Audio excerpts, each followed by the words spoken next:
어제 노인정에 갔더니 김 회장님이 또 사람들 한가득 모아놓고 이야기꽃을 피우고 계시더라고요.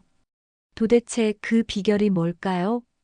혹시 여러분도 이런 생각 해보신 적 있으신가요? 똑같이 나이 들어가는데 어떤 분은 늘 사람들에게 둘러싸여 있고 어떤 분은 늘 구석에 혼자 앉아 계시죠. 오늘은 노인대학과 노인정에서 정말 인기 많은 어르신들의 특별한 비법 5가지를 알려드리려고 합니다. 공자님이 말씀하셨죠. 나이 70이면 마음이 하고자 하는 바를 따라도 법도를 넘지 않는다고요. 하지만 현실은 어떤가요? 나이가 들수록 더 외로워지고 사람들과 어울리기가 더 어려워집니다. 그런데 놀랍게도 어떤 분들은 나이가 들수록 더 인기가 많아집니다. 그 비결이 뭘까요? 제가 만난 92세 이순자 할머니는 노인정에서 스타로 통합니다. 할머니가 오시는 날이면 노인정이 북적북적해집니다. 왜일까요? 할머니의 첫 번째 비법은 바로 먼저 인사하기였습니다. 첫 번째 비법 눈 맞추고 먼저 인사하기. 안녕하세요. 오늘 참 좋은 날이네요. 이순자 할머니는 노인정 문을 열고 들어서자마자 이렇게 크고 밝은 목소리로 인사를 하십니다. 그것도 눈을 하나하나 맞추면서 말이죠. 심리학자 데일 카네기는 이렇게 말했습니다. 사람의 이름은 그 사람에게 있어서 가장 달콤하고 가장 중요한 소리다라고요. 할머니는 더 나아가 사람들의 이름을 기억하려고 노력하십니다. 박서방님, 어제 병원 다녀오셨다면서요? 괜찮으세요? 김 여사님, 손자 대학 합격했다고 들었어요. 축하해요. 이렇게 한 사람 한 사람의 근황을 기억하고 물어봐 주시는 겁니다. 여러분, 나이가 들면 기억력이 떨어진다고들 하잖아요. 그런데 이상하게도 자기 이름을 기억해주고 자기 이야기를 기억해주는 사람에게는 마음이 열리게 되어 있습니다. 이게 바로 인간의 본성입니다. 제가 관찰한 바로는 인기 있는 어르신들은 100% 먼저 인사를 하십니다. 그것도 형식적인 인사가 아니라 진짜 그 사람을 보고 싶어서 하는 인사 말입니다. 어머, 며칠 못 봤더니 얼굴이 더 좋아지셨네요. 오늘 옷 색깔이 참 잘 어울리세요. 이런 따뜻한 말 한마디가 사람의 마음을 여는 열쇠가 됩니다. 그런데 많은 분들이 이렇게 말씀하십니다. 나이 먹으니까 먼저 인사하기가 쑥스러워요. 내가 먼저 인사했는데 상대방이 받아주지 않으면 어떡해요? 이런 걱정, 저도 이해합니다. 하지만 톨스토이가 뭐라고 했는지 아세요? 행복한 사람은 자기 자신을 잊고 다른 사람을 생각한다고 했습니다. 먼저 인사한다는 것은 내가 당신을 소중하게 생각한다는 신호입니다. 그리고 놀랍게도 먼저 인사를 받은 사람 중에 기분 나빠하는 사람은 단 한 명도 없었습니다. 실제로 하버드 대학의 연구에 따르면 먼저 인사를 하는 사람이 그렇지 않은 사람보다 친구가 3배 더 많다고 합니다. 나이가 들수록 친구가 줄어든다고들 하는데 먼저 인사하는 습관 하나만으로도 이 문제를 해결할 수 있는 거죠. 자, 그럼 구체적으로 어떻게 해야 할까요? 첫째, 상대방의 눈을 보세요. 눈을 피하면서 하는 인사는 진정성이 없어 보입니다. 둘째, 미소를 지으세요. 무표정한 인사보다는 따뜻한 미소와 함께하는 인사가 훨씬 좋습니다. 셋째, 목소리에 힘을 실으세요. 기어 들어가는 목소리보다는 밝고 활기찬 목소리가 좋습니다. 제가 아는 85세 김영수 할아버지는 이렇게 말씀하셨습니다. 나는 매일 아침 거울을 보면서 인사 연습을 해요. 안녕하세요. 반갑습니다. 이렇게 10번씩 연습하고 나가면 자연스럽게 먼저 인사가 나와요. 여러분도 오늘부터 시작해 보세요. 엘리베이터에서 만난 이웃에게, 산책길에 만난 낯선 어르신에게, 안녕하세요. 좋은 하루 되세요. 라고 먼저 인사해 보세요. 그 작은 변화가 여러분의 노년을 완전히 바꿔놓을 겁니다. 두 번째 비법 칭찬은 구체적으로, 비판은 절대 하지 않기. 이제 두 번째 비법을 알려드릴게요. 노인정에서 가장 인기 없는 사람이 누군지 아세요? 바로 꼰대입니다. 요즘 젊은 것들은 버릇이 없어. 내가 젊었을 때는 말이야. 이런 말을 입에 달고 사는 분들이죠. 반대로 인기 많은 분들은 어떨까요? 놀랍게도 그분들은 칭찬의 달인들이었습니다. 88세 박정희 할머니를 소개해 드릴게요. 이 할머니는 노인대학에서 칭찬 여왕으로 불립니다. 그런데 할머니의 칭찬은 특별합니다. 아이고, 예쁘네, 이런 막연한 칭찬이 아니라, 김 여사님, 오늘 그 보라색 스카프가 얼굴색을 정말 화사하게 만들어주네요. 어디서 사셨어요? 이렇게 구체적으로 칭찬하십니다. 맹자가 이런 말을 했습니다.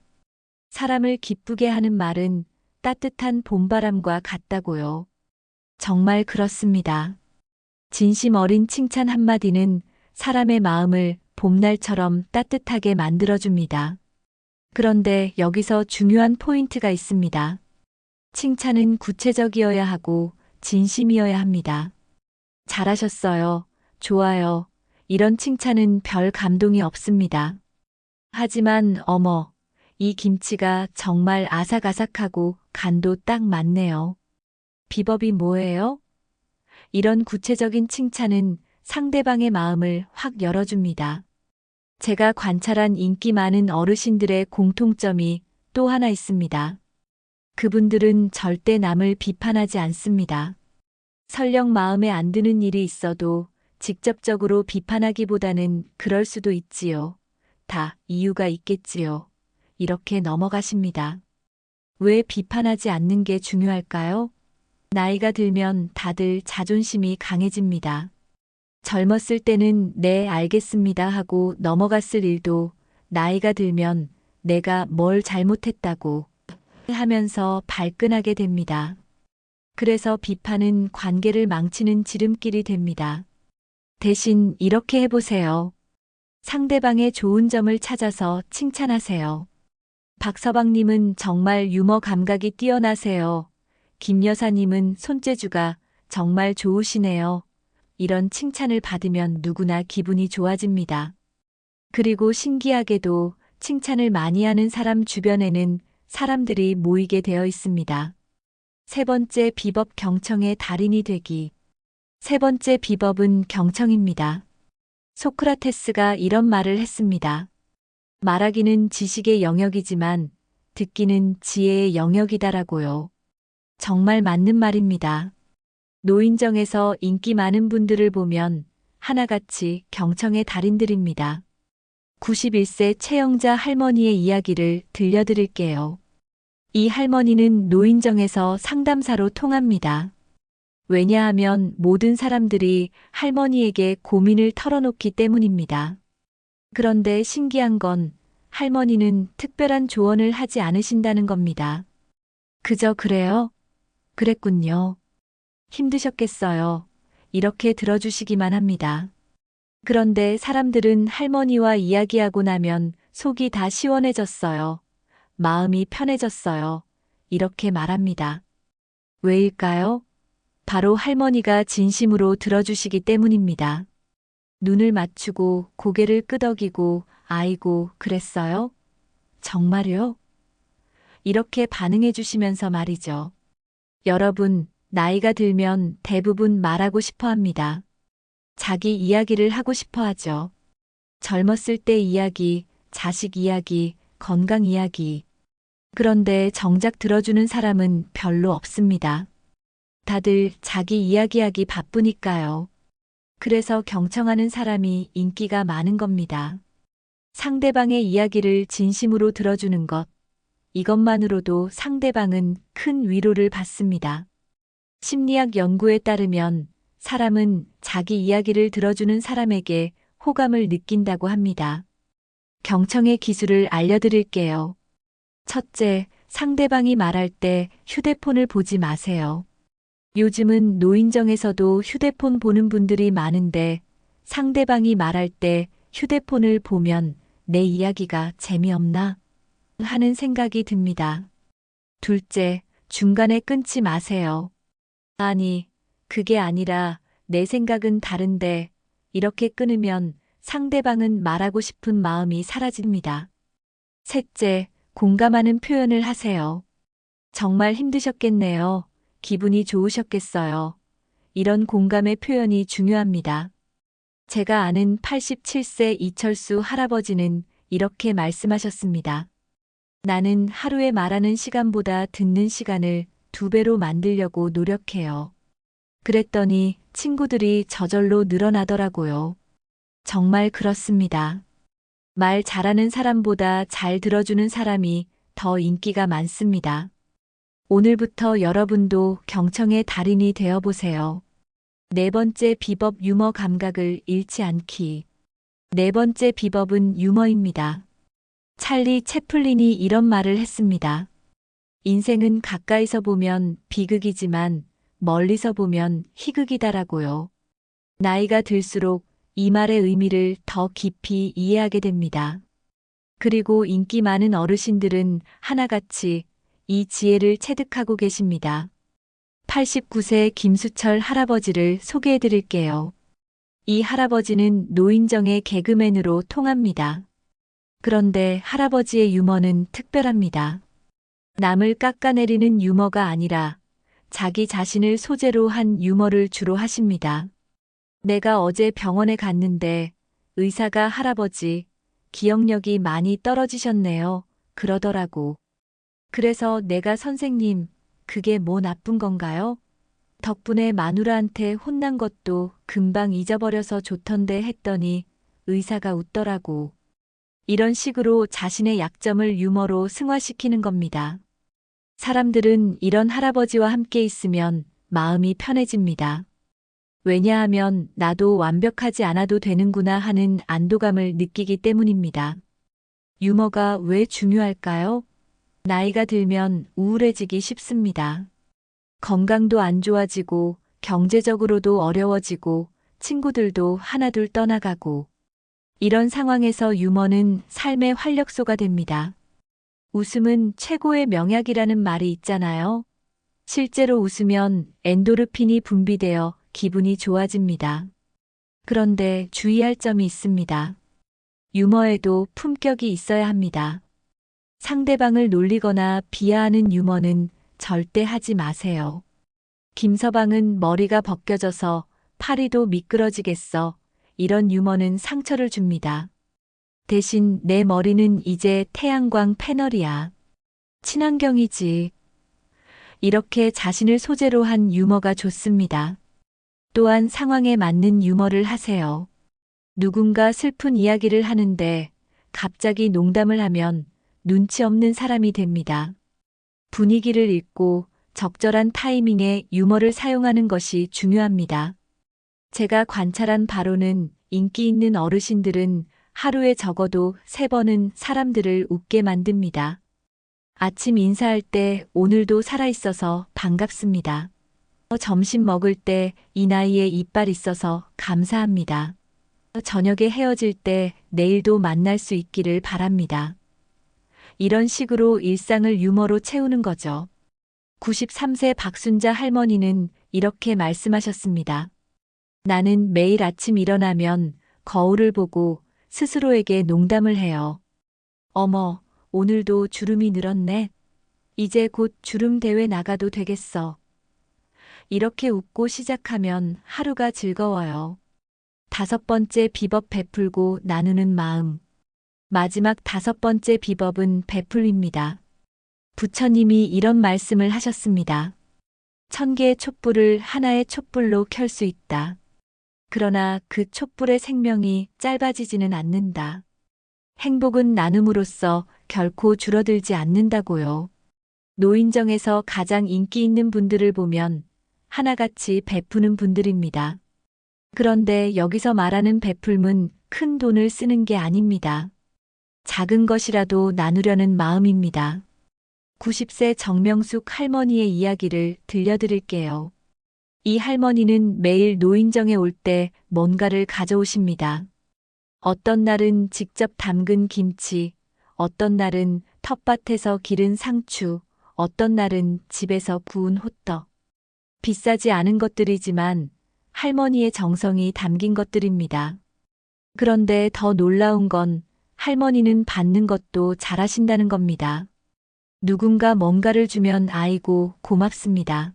정말 필요했는데 하면서 기뻐하십니다. 주는 사람도 기분 좋게 만드는 거죠. 베풀미 왜 중요할까요? 사람은 본능적으로 베푸는 사람에게 호감을 느낍니다. 그리고 베푸는 사람 자신도 행복해집니다.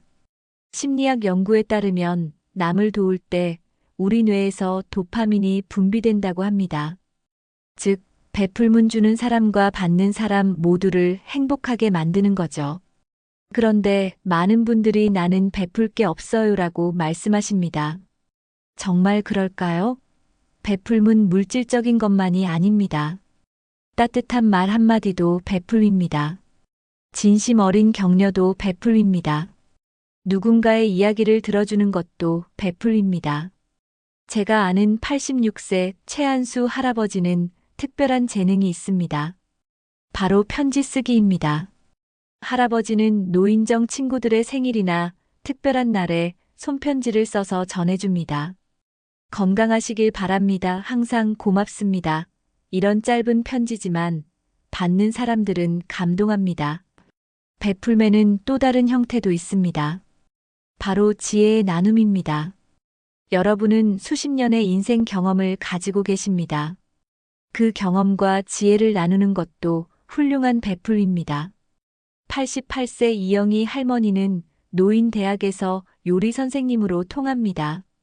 할머니는 자신이 평생 익힌 요리 비법을 아낌없이 나눕니다. 김치 담글 때는 이렇게 하면 더 맛있어요. 된장찌개는 이 순서로 넣어야 깊은 맛이 나요. 이런 지혜를 나누면서 할머니는 더 많은 사랑을 받게 되었습니다. 또 다른 베풀문 시간의 나눔입니다. 누군가 아플 때 병원에 함께 가주기, 장 볼 때 같이 가주기, 심심할 때 말벗이 되어주기. 이런 작은 배려가 큰 감동을 줍니다. 91세 김철수 할아버지는 매주 수요일마다 노인정에서 스마트폰 교실을 엽니다. 할아버지는 독학으로 스마트폰을 배웠는데 이제는 다른 어르신들에게 가르쳐 줍니다. 이 버튼을 누르면 손자 얼굴을 볼 수 있어요. 이렇게 하면 사진을 보낼 수 있어요. 할아버지의 수업 덕분에 많은 어르신들이 가족과 더 자주 소통하게 되었습니다. 베풀매의 또 다른 중요한 점은 조건 없는 베풀입니다. 내가 이만큼 해줬으니 너도 나에게 뭔가 해줘야지 이런 마음으로 베푸는 건 진정한 베풀미 아닙니다. 그냥 베푸는 것 자체가 기쁨이 되어야 합니다. 노자가 이런 말을 했습니다. 상선약수, 최고의 선은 물과 같다고요. 물은 만물을 이롭게 하면서도 대가를 바라지 않습니다. 진정한 베품도 이와 같아야 합니다. 자, 이제 5가지 비법을 모두 알려드렸습니다. 다시 한번 정리해 볼까요? 첫째, 눈 맞추고 먼저 인사하기. 둘째, 칭찬은 구체적으로 비판은 하지 않기. 셋째, 경청의 달인 되기. 넷째, 유머 감각 잃지 않기. 다섯째, 베풀고 나누는 마음 갖기. 이 5가지를 모두 한꺼번에 실천하려고 하면 어렵습니다. 하나씩 천천히 시작해 보세요. 오늘은 먼저 인사하기, 내일은 칭찬 한마디 더하기. 이런 식으로 조금씩 실천하다 보면 어느새 여러분도 노인정의 인기 스타가 되어 있을 겁니다.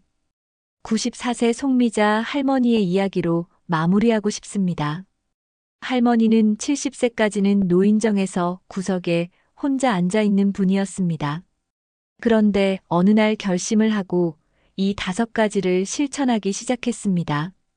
지금은 어떻게 되었을까요? 노인정 회장을 3번이나 하셨고 95세 생신잔치 때는 100명이 넘는 친구들이 모였습니다. 할머니는 이렇게 말씀하셨습니다. 나이 70에 새로운 인생이 시작됐어요. 먼저 다가가고, 먼저 웃고, 먼저 베풀기 시작하니까 세상이 달라지더라고요. 나이는 숫자에 불과해요. 마음만 열면 90세에도 새 친구를 사귈 수 있어요. 정말 맞는 말씀입니다. 나이가 들었다고 변화를 포기할 필요는 없습니다. 오히려 나이가 들었기 때문에 더 지혜롭게 사람들과 관계를 맺을 수 있습니다. 셰익스피어가 이런 말을 했습니다. 우리는 나이가 들면서 더 어리석어지는 것도, 더 현명해지는 것도 아니다. 다만 더 우리 자신이 될 뿐이다라고요. 그렇다면 어떤 나 자신이 되고 싶으신가요? 혼자 외롭게 늙어가는 사람? 아니면 많은 사람들에게 사랑받으며 행복하게 늙어가는 사람? 선택은 여러분의 몫입니다. 하지만 한 가지 확실한 건 오늘 제가 알려드린 5가지 비법을 실천한다면 여러분의 노년은 훨씬 더 풍요롭고 행복해질 거라는 사실입니다. 마지막으로 당부드리고 싶은 말씀이 있습니다. 변화를 두려워하지 마세요. 이 나이에 무슨 이런 생각은 버리세요. 인생은 끝날 때까지 끝난 게 아닙니다. 오늘이 여러분 남은 인생의 첫날입니다. 내일 노인정에 가시거든 문을 열고 들어서면서 크게 인사해 보세요. 안녕하세요. 오늘도 좋은 날이네요. 그리고 누군가에게 따뜻한 칭찬 한마디 건네보세요. 그 작은 시작이 여러분의 인생을 바꿀 겁니다. 여러분 모두가 사랑받는 어르신이 되시길 진심으로 응원합니다. 100세 시대, 아직 갈 길이 멉니다. 함께 행복하게 나이 들어가요. 감사합니다.